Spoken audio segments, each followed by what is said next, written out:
Hello, hello, hello, hello, and welcome back, everyone. I'm Sacred Sage, and I hope you guys are having a good day. Today, today we're going to be talking about a program I've been experimenting with for about, I want to say, 2 weeks now. But before that, as a reminder, if you like this video, consider subscribing or leaving a like or a comment. I really appreciate that. So with that out the way, let's get into it. So, this is Character Creator 4. It is from a company called Real Illusion, and it has a, I guess, sister program. They go hand in hand called iClone. So this is basically just like the character creating thing. So this is going to be kind of an overview of what I think of it and some of the pros and the cons of the program. Right off the bat, it's going to look similar to Daz, which is great because that is my home base. That is what I learned first. That is what I'm comfortable with. So jumping into Character Creator 4 straight from Daz, within one day of fiddling around and fooling around in a few YouTube videos, I felt pretty comfortable about it. It has the same setup. You got actor, character, you click on the character, and they just load it in. Now this engine is a real-time engine, so it's kind of like Unreal in that sense because it's not like a iRay, I'm gonna render forever. I did a test render, a 30-second animation in its sister program iClone, and it literally took 1 minute to render out a 30-second animation. Daz, my 2-second animation, takes hours. So I'm getting ahead of myself. We're just going to talk about this program. So here's our model loaded up with the characters. Now I did notice you don't want to start decorating your character too much until you started messing with the skin. So let's zoom up over here, and I'm just going to go through like a quick little setup of the skin. So first thing I do is I go straight over here to skin, and it's going to like leave like layers and stuff when I do this. So I don't do it overall. I just kind of like poke around with little stuff like lip wrinkle. So let's go ahead and add lip wrinkle, right? And then we're just going to add a couple of these to show you kind of like how they go onto a character, and then I'll move on. So that got added, and let's go with skin detail. Let's go with, this is a decal. Let's take off the decal. Decal just lays on top. It's not really a, it's slightly different. It's hard to explain. So let's go ahead and do the adult eyes.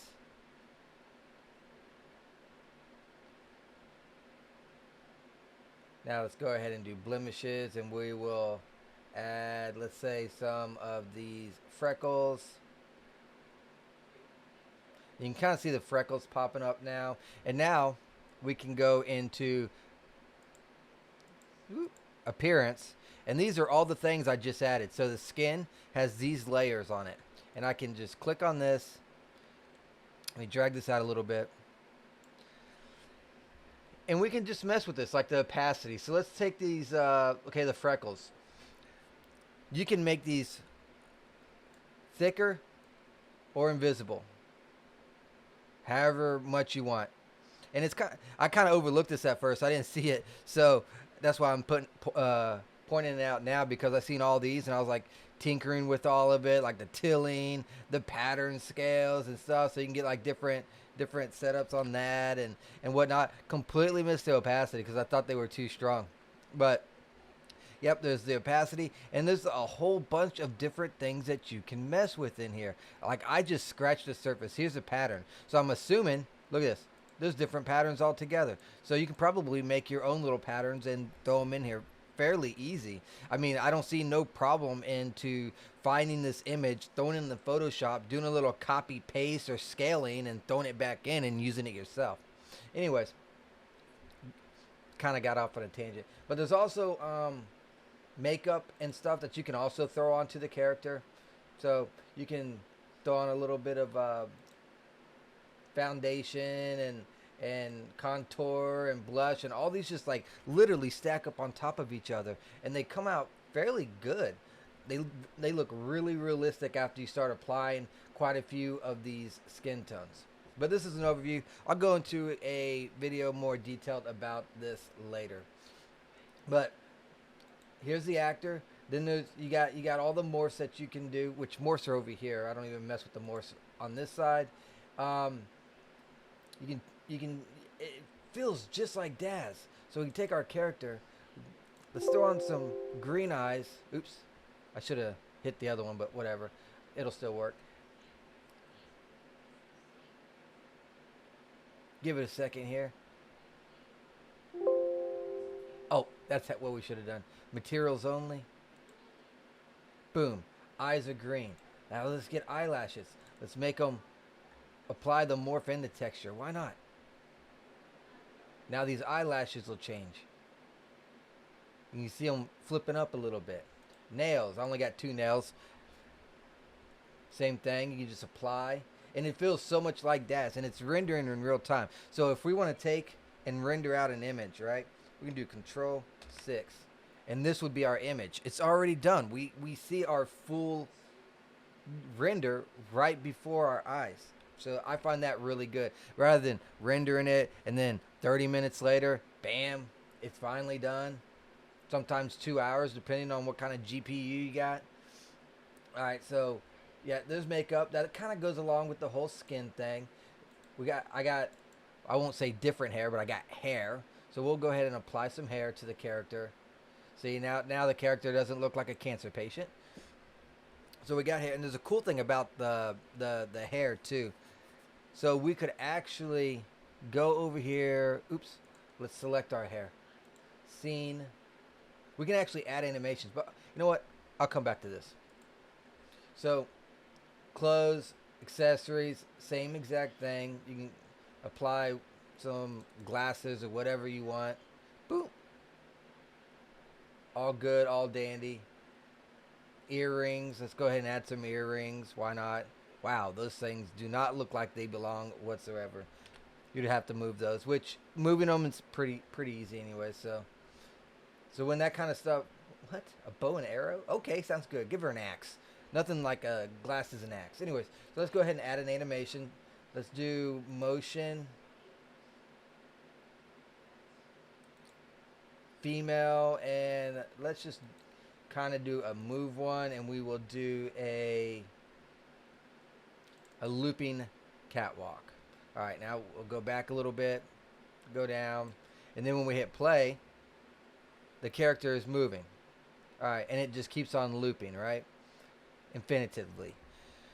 Okay, so far, everything I like on this program is amazing in so many ways. So let's go ahead and continue on, and I'll get into why some of the things I do not like about it. So I'm going to go ahead and add, in this animation, as you can tell, the hair is not static. I mean, it's just static. It's not moving or anything. Here's another good thing that they do with the hair. So if we go into the scene, we click on, let's say where's the hair at? Real hair, which is all of this except for the bangs. And we go over here and we click on, on motion. Uh-oh, it should already be going. Hair base. We click on activate physics. Uh-oh.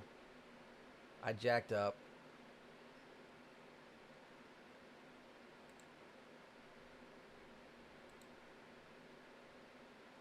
Is the hair oh, the hair is moving. Why ain't the bangs moving? So we can actually change the how much bounce is in that as well. Yeah, it's moving, just very little. Okay, so let's go ahead and click on real hair, and this is why it is set the preset. So click on hair, and then it's around, let's give it like a straight length right around here. It changes these parameters down here. It's just for like an ease, a convenience type thing, right? So you can change this. It doesn't really, you don't have to pick any of these at all. The only point of these is to switch these around. So now let's see if that changed any. Just a little bit more. You can see it up in here and right here. Let's see what happens if we do like sporty. Yeah, there you go. You can see a little bit more bounce in there now. All right, so let's go ahead and do the same for the bangs. We'll go to hair, and then I kind of like that sporty one. So let's go with the sporty one and see if we can get more bounce in the hair. Now that's pretty stationary. Anyways, it's something you guys can fiddle with. And also depends on the the hair anyways. So we could change hairs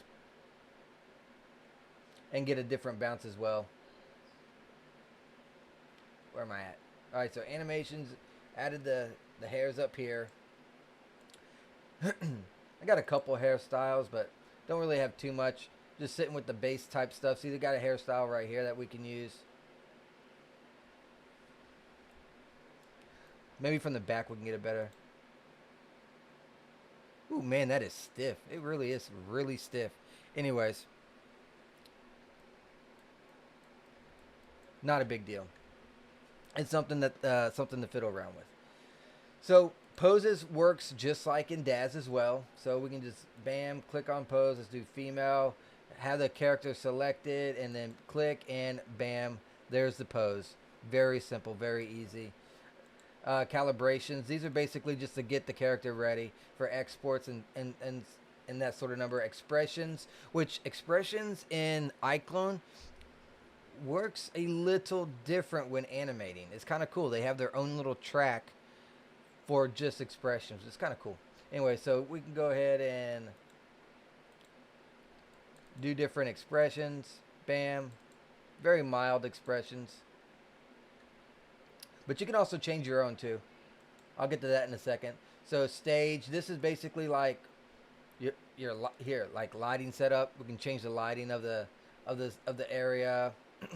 This is the atmosphere. Like you'll see the difference when I click on gloomy. Now it looks so dark, but it still has that same Lightroom background, right? So let's say you want to do a gloomy dark and then kind of just have, oops, well that didn't work.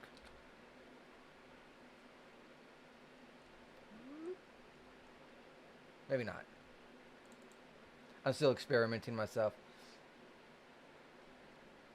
I don't like that one. I like the gloomy dark. But you can add different settings to this as well. So this is the atmosphere ones. And then directional light. Bam! You get blinded. So you can set up your different lightings that you want. Wow, that is one heck of a shadow. And you can change all these as well. I really had a lot of fun messing with this one, the lens flare. So if we like add this lens flare, bam, that is extremely bright. But we can change that. So we take the lens flare. Oh. And we can get kind of, as soon as it's out of the image, it goes down, but you can rotate it. So if we rotate it, let's say,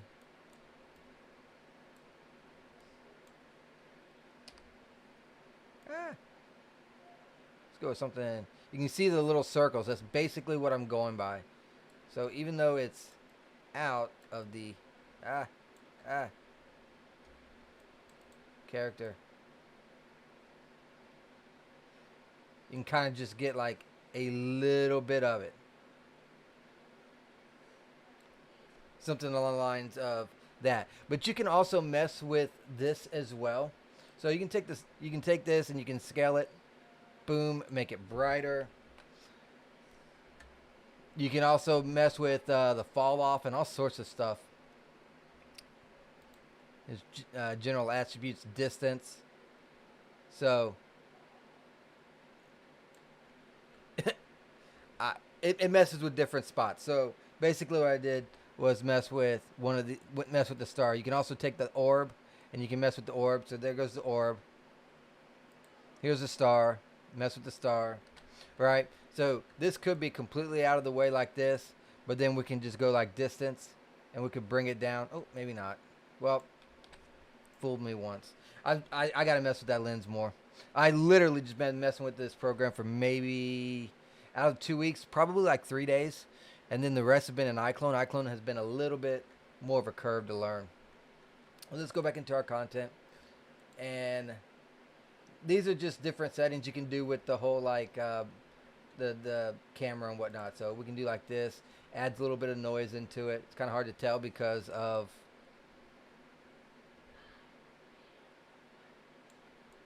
that lens flare. So I'm going to delete that lens flare. I had a lot of fun messing with that lens flare. But this will add a little bit of noise into the render.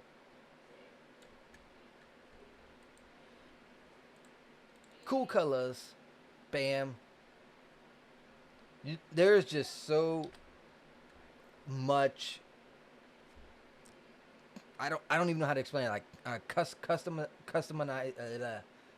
customizing in this thing. Like there's like 30 different ways to light a scene. It's crazy. I can't wait to literally just jump in and start learning different ways to light. I started messing with the point lights and spotlights and stuff like that. So really looking forward to doing that. Okay, so let's start getting into some of the cool stuff that this program has now. So let's go ahead and get this character into a pose. Female. Bam, just go ahead and do like this. Cool. Now let's say you want to move her arm up or something like that, right? In Dash, you have to select it, rotate it, and all that stuff. In this one, you can do that. I mean, you can, nothing's keeping you from doing it that way, but it's so much easier. So, character selected. I hit my my end button. It brings up this, right? Now, this TR means translation and rotations. So they are locked. That's why they are there. So we're going to unlock that. And now, when you take this foot and you translate it, it'll slide it out. Whoop, whoop, whoop, whoop, whoop, whoop. Easy peasy. Now, if they're locked, as you can tell, only the bottom's going left and right. The whole leg, none of the leg is actually moving. So that is the purpose of the translation and rotation. And unlike Daz, it doesn't move. So that's always a plus. You can just take this arm. You can, whoop, let's say I want to go over here. Wah! It just the flow of this, because all this is automatically has a curve on it. Like when you're moving the stuff, you can change it. I forget where you change it though. Trying to find it. No. It actually might be an iClone. But there is a way to change when you're positioning the character so that it's not on the curve, that it goes straight, and it can look jaggedy and stuff like that. They do got that. I just not had a purpose in it yet, because the curve and how they translate this is just so nice. From bone to bone, from basically parent to child, it does really nice. You can also, here's the rotate, just whoop, you just rotate. And let's say she's like, what are you doing? And then you just grab the arm like this and just hand down, a little over like this. Easy peasy. You take the shoulder, bring out the arm. Then you can actually move it too. So it goes like this. I mean, it just makes it, and so you guys can see it easier, I just moved that whole arm of that hand that simple and that easy, that quick. Real easy to mess with. All you got to do is bring this up with the end button and then click on these and move them around as you see fit. And then like head, you can just, oops, we're not on rotate. Whoop. What's that?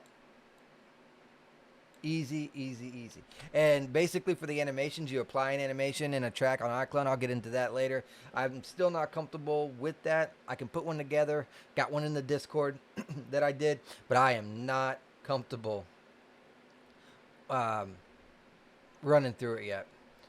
So that is the pros and all the good stuff that I like about this. There are some things I do not like about the character creator. One is I am so used to WASD to move.